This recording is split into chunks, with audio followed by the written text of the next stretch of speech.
Hi, Mom. I'm just going through Great Granddad's old letters and found something quite curious.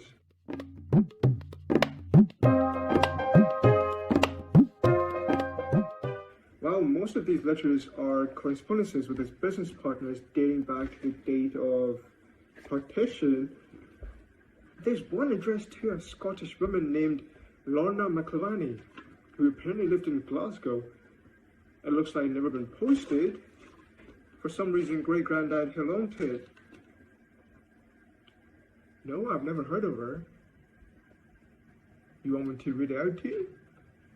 Okay.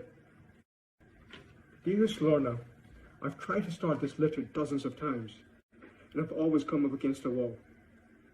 What can one say after all this time, after we have been robbed of everything we once shared?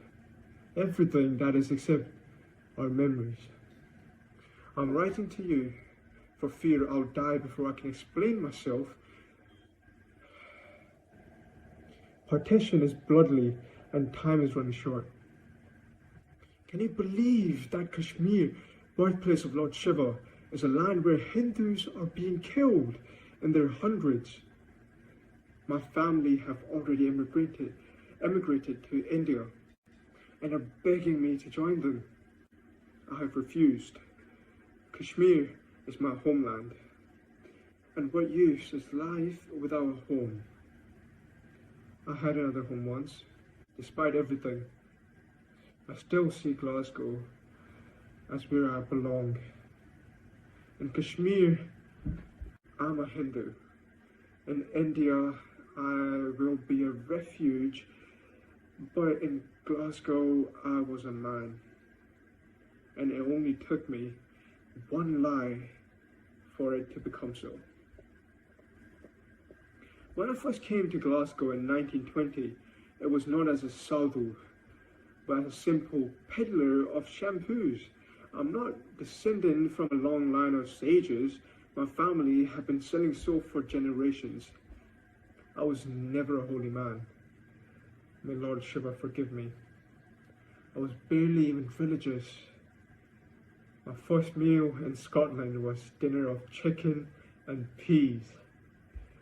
You might ask me why I lied. I have no good answer. I could say that my chancellery came through noble intentions, that Glasgow seemed like a city in need of saving. I even fooled myself into believing my mission was to bring the light of the Vedas to Glasgow. In truth, I lied for selfish reasons.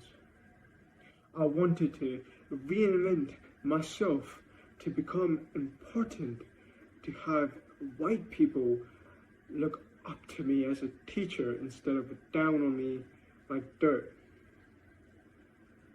You came to believe my garbled sermons and half-remembered verses as pearl of oriental wisdom.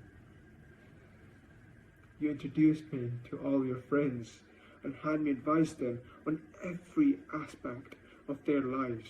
Words cannot describe the stress of those meetings. What if they saw through me? What if they sneered at my advice? Luckily, they never did. What I didn't count on was you falling in love with me. From that first kiss, my heart soared with passion, and my stomach plummeted, knowing my lie would have to become my life. Your father, however, perceptive man that he was, didn't buy my pretensions of sagacity.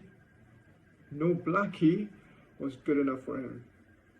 His daughter, no matter how many heirs he affected.